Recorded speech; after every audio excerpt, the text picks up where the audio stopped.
saya kira peran TNI juga besar, terutama dalam penanganan COVID ya. Kemarin Andika Perkasa, Kepala Staf Angkatan Darat, diangkat menjadi Wakil Erick Thohir untuk penanganan COVID-19 dan pemulihan ekonomi.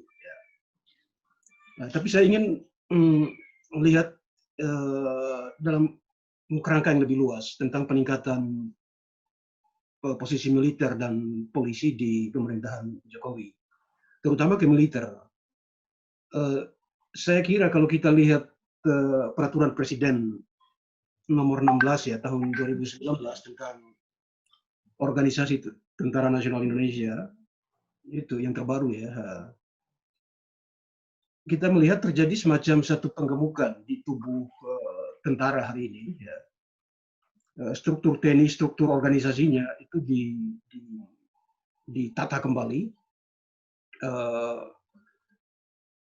dan itu memberikan kesempatan kepada banyak perwira tinggi yang tadinya tidak punya jabatan, atau perwira-perwira menengah yang tidak bisa dipromosi ke perwira tinggi, itu sekarang berkesempatan untuk itu. Mungkin ada kurang lebih sekitar 60 jabatan baru ya mungkin Made bisa lebih spesifik melihat tentang hal ini. Tapi intinya adalah bahwa terjadi penggemukan di struktur TNI saat ini. Itu satu. Yang kedua, kalau kita lihat sejak 2016 di bawah pemerintahan Jokowi juga terjadi pemekaran Kodam ya. Ini bukan hal yang baru, sejak SBY sudah terjadi ya, tapi di bawah Jokowi paling tidak ada dua Kodam yang dimekarkan. Kodam pertama adalah Kodam Kasuari di terpisah dari Kodam Cendrawasih di Papua Barat. Terus kemudian yang kedua adalah Kodam Merdeka di Sulawesi. Nah, Kodam Merdeka itu membawahi 3 provinsi sekarang, Provinsi Sulawesi Utara, Sulawesi Tengah, dan Kendari, dan Gorontalo. Sebelumnya itu Kodam di Sulawesi itu hanya ada satu, yaitu Kodam Hasanuddin yang meliputi Pulau Sulawesi. Tapi ini bukan peristiwa baru sebetulnya. Kalau kita lihat dalam sejarah Kodam di Indonesia, pada tahun 1958 Kodam Merdeka itu sudah ada, jadi membawahi Provinsi Sulawesi Utara dan Tengah. Terus kemudian Kodam Hasanuddin itu membawahi Provinsi Sulawesi Selatan dan Sulawesi Tenggara. Tapi tahun 1985 kalau tidak salah ya, pada waktu zaman reorganisasi TNI, terjadi likuidasi, Kodam Merdeka dilikuidasi, digabungkan kembali, dan muncul Kodam Wirabuana, Kodam Hasanuddin.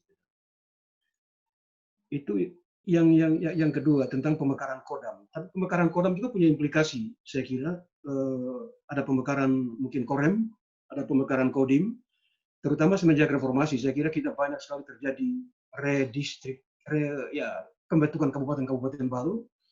Itu kemudian diikuti dengan pembentukan banyak sekali Kodim, mengikuti juga di kepolisian banyak polda-polda baru, ada polres-polres baru, dan itu banyak sekali.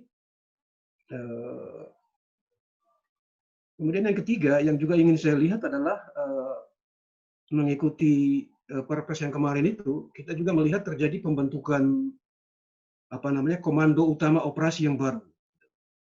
Namanya itu Kogab Wilhan, Komando Gabungan Wilayah Pertahanan. Itu kalau dulu zaman Orde Baru kita punya namanya Kowilhan ya, Komando Wilayah Pertahanan yang dipimpin oleh seorang Letnan Jenderal atau yang punya pangkat setara dengan itu. Sekarang itu muncul kembali ya dengan struktur kurang lebih sama seperti Kowilhan. Komandannya adalah panglimanya adalah perwira tinggi dengan pangkat Letnan Jenderal. Selain itu ada juga yang disebut dengan Kopsus ya, Komando Operasi Khusus. Itu di bawah Panglima TNI juga. Itu lebih spesifik untuk mengurusi urusan seperti terorisme. Karena di TNI kita tahu ada berbagai macam pasukan khusus. Di Kopassus ada Gultor 81, terus kemudian di Angkatan Laut ada Denjaka, terus di Angkatan Udara ada Den Bravo kalau tidak salah. Ini semua pasukan khusus, tapi dengan adanya Kopsus itu akan mengorganisir ketiga satuan khusus ini. Nah, komandannya itu panglimanya itu perwira tinggi berpangkat mayor jenderal. Itu dibentuk sejak tahun 2019 kemarin. Selain itu, yang ingin juga saya lihat adalah ada perubahan status sejumlah korem dan kodim di Indonesia, di mana kita lihat korem-korem itu sebelumnya itu ada korem tipe A dan tipe B. Korem tipe A itu korem yang dipimpin oleh perwira tinggi berpangkat brigadir jenderal. Terus kemudian korem tipe B itu dipimpin oleh perwira tinggi berpangkat brigadir jenderal. Nah, sekarang banyak sekali korem-korem yang berubah status dari tipe A ke tipe B ke tipe A. Misalnya di Jakarta Raya itu ada 2 korem yang tadinya tipe B, sekarang dinaikkan statusnya jadi tipe A. Dengan demikian komandan koremnya berpangkat brigadir jenderal.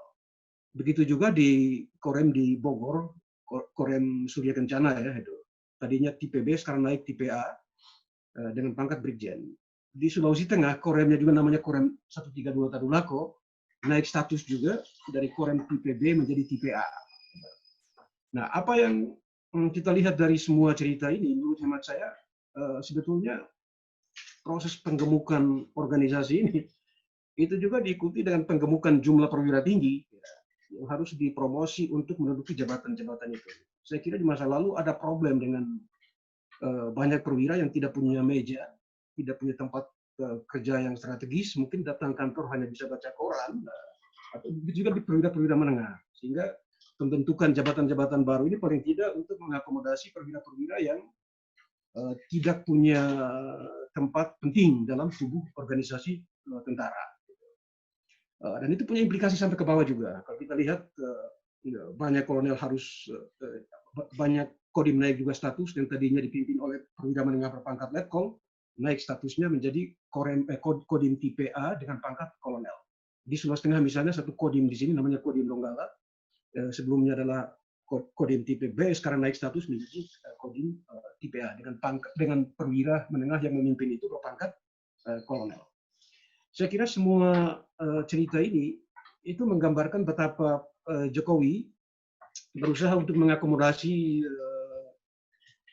tentara. Ya, saya kira berbeda dengan polisi, di mana semua provinsi di Indonesia mempunyai kepolisian daerah dan diperlakukan secara khusus kurang lebih sejak reformasi sektor keamanan di Indonesia dilakukan setelah reformasi 98. Saya kira tentara merasa, saya kira tentara tidak diperlakukan seperti polisi paling tidak, ya, karena konsekuensi dari itu semua. Sehingga seringkali kita lihat ada semacam ketegangan-ketegangan dan seterusnya antara polisi maupun dengan tentara, terutama di lapangan. Ini terasa sekali terutama di wilayah-wilayah di mana terjadi kekerasan-kekerasan yang memerlukan keterlibatan tentara dan polisi untuk menyelesaikannya. Satu hal juga yang hemat saya juga penting untuk kita lihat adalah di level belanja negara untuk polisi maupun untuk tentara. Saya kira di Departemen Pertahanan itu kan anggarannya semenjak Jokowi naik ya, kita lihat sejak tahun 2016 ke sini itu anggaran di Departemen Pertahanan di atas 100 triliun. Nah, kalau dikombinasikan dengan polisi yang mungkin sekitar 70 atau sekian triliun, 10 triliun itu mewakili kurang lebih sekitar 10 atau antara 10 sampai dengan 15% dari APBN kita. Nah, terakhir saya lihat kemarin yang terbaru itu di TNI tahun depan itu 137 triliun. Dari tahun sekarang yang 117 triliun. Tapi kalau di total kita lihat di tahun 2000 ini itu 222 triliun itu alokasi untuk tentara dan polisi. Jadi sangat besar dibanding dengan sektor-sektor yang lain. Tentu saja alokasi itu bukan hanya untuk kepentingan personil, tapi juga untuk belanja militer, alat pertahanan segala macam. Dan itu juga harus kita lihat kaitannya dengan industri pertahanan secara global. Kalau kita ingin ngomong tentang militer secara tidak terisolasi dari problem Indonesia saja.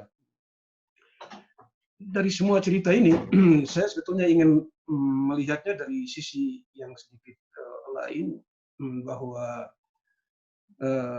ya tadi menggunakan kosakata yang dipakai oleh Fathia tentang sekuritisasi. Saya kira dalam masyarakat yang kapitalistik, saya mungkin menggunakan istilah yang sama, atau bahkan mungkin istilah yang tepat mungkin dalam masyarakat yang kapitalistik seperti di Indonesia ini, atau bahkan juga di masyarakat kapitalis termasuk di Amerika Serikat, itu bahkan lebih militeristik. Gitu. Hanya perbedaannya mungkin di negara-negara kapitalis maju, kecenderungan militerismenya itu selain untuk kepentingan domestik juga untuk melakukan praktek-praktek imperialisme dalam skala global. Tapi di Indonesia, saya kira kita tidak punya ancaman eksternal hari ini ya. Mungkin yang paling ya ada sedikit dispute lah, katakanlah dengan di Laut Cina Selatan. Tapi saya kira dengan begitu besarnya investasi Tiongkok hari ini di Indonesia, saya kira dispute itu tidak akan mengarah pada satu perang terbuka di situ. Meskipun begitu, itu selalu dilihat sebagai ancaman dan ya belanja militer untuk pembelian senjata segala macam berbasis pada argumentasi ada ancaman eksternal itu.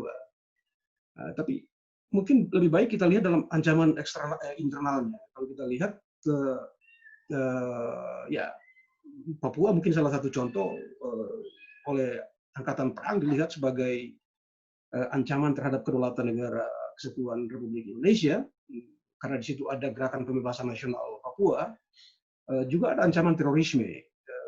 Ya, dan sekarang kita lihat ada usaha untuk memasukkan tentara dalam penanganan teror. Ya, banyak dikritik oleh teman-teman di masyarakat sipil Indonesia. Tapi selain itu, kalau kita kembali ke diskusi tentang militer dan polisi dalam masyarakat yang kapitalistik, sebetulnya kan kita harus melihatnya itu sebagai bagian dari apa yang oleh misalnya Ralph Miliband menyebutnya sebagai state system, jadi sistem negara. Jadi militer polisi itu kan bagian dari sistem negara yang memang memonopoli apa yang disebut dengan manajemen of violence, manajemen kekerasan, kira-kira begitu. Monopoli itu untuk apa? Untuk menjaga atau untuk memastikan bahwa stabilitas order ini, sistem yang kapitalistik ini, itu bisa bekerja. Nah, hanya saja setelah kita melakukan reformasi 98 segala macam, memang benar ada tentara sudah masuk ke barak segala macam, tapi menurut hemat saya, meskipun politik dan ekonomi itu kelihatan memang terpisah ya, memang secara teoritik itu dua hal yang terpisah dalam masyarakat yang kapitalistik. Tapi kan dua hal yang sama sekali tidak bisa, bukan terpisah, tapi sama sekali tidak bisa dianggap sebagai tidak ada hubungan antara kedua aspek itu. Yang kita lihat adalah peranan tentara maupun polisi untuk memastikan agar apa yang kita sebut sebagai ekspansi modal misalnya itu bisa berlangsung. Nah, teman-teman di masyarakat sipil misalnya banyak bicara tentang konflik-konflik agraria atau konflik-konflik di perburuan yang melibatkan tentara dan polisi. Menurut hemat saya itu sebetulnya bagian dari itu. Jadi untuk memastikan bahwa akumulasi bisa terjadi, ekspansi bisa terjadi, mau tidak mau polisi tentara hadir di situ, dan kita lihat banyak sekali kekerasan-kekerasan, entah itu sengketa tanah ataupun sengketa yang berkaitan dengan kaum miskin di kota, untuk penggusuran, atau sengketa-sengketa yang ada hubungannya dengan gerakan-gerakan buruh atau gerakan-gerakan yang lain. Mungkin secara teoritik ini bagian dari kalau untuk kaum tani karena ada penggusuran, ada perampasan tanah, ada macam-macam, itu mungkin bagian dari akumulasi primitif di mana negara dalam hal ini diwakili oleh tentara dan polisi itu terlibat dalam kekerasan secara langsung untuk memastikan bahwa modal bisa melakukan ekspansi. Itu satu. Terus yang kedua, kita bicara konsep yang lain, mungkin akumulasi kapital. Saya kira hari ini, kalau saya tidak keliru, mungkin sudah ada sekitar 600 ya, bisa kita cek kembali. 600 apa yang disebut dengan objek vital negara. Ya, gitu. Itu pemerintah bikin objek vital negara di sektor industri, di sektor migas, di sektor kelistrikan, di sektor minerba. Freeport misalnya dianggap sebagai objek vital negara. Indonesia Morowali Industrial Park di Sulawesi Tengah dianggap sebagai objek vital negara. Perusahaan pembangkit listrik tenaga air milik Yusuf Kalla di Danau Poso itu dianggap sebagai objek vital negara juga, dan oleh karena itu harus dijaga oleh polisi maupun oleh tentara. Itu ada aturan tentang itu tahun 2004, Kepres atau apa tentang itu. Nah, jadi itu maksudnya apa? Untuk memastikan agar apa yang kita sebut sebagai modal bekerja, capital accumulation itu bisa terjadi, ya, tidak terganggu oleh misalnya katakanlah misalnya gerakan-gerakan protes, buruh dan sebagainya. Eh, Maka tempat-tempat tadi, lokasi-lokasi tadi di mana akumulasi terjadi, itu bisa dicegah dengan kehadiran aparat keamanan di situ. Jadi buat saya kaitannya dengan semakin meningkatnya peranan polisi dan tentara, mungkin penting kita melihat kaitan juga dengan ambisi besar Jokowi untuk memompa pertumbuhan ekonomi kita agar semakin progresif ya. Dulu dalam kampanye dia bilang harus sampai 7% segala macam. Itu kan sebetulnya mensyaratkan adanya jaminan keamanan yang kuat. Sekarang lagi bikin omnibus law, tapi di tengah-tengah krisis seperti hari ini, saya kira semua cita-cita itu menjadi ya kosong saja. Tapi kita melihat ada semacam usaha untuk menyelesaikan problem-problem kaitan dengan krisis hari ini dengan apa yang tadi Fatia sebut sebagai sekuritisasi masyarakat, atau boleh juga kita sebut sebagai praktek militerisasi terhadap masyarakat, dalam pengertian bahwa masyarakat kita semakin diawasi, jadi tingkat surveillance di tengah krisis ini menjadi begitu meningkat di zaman Jokowi.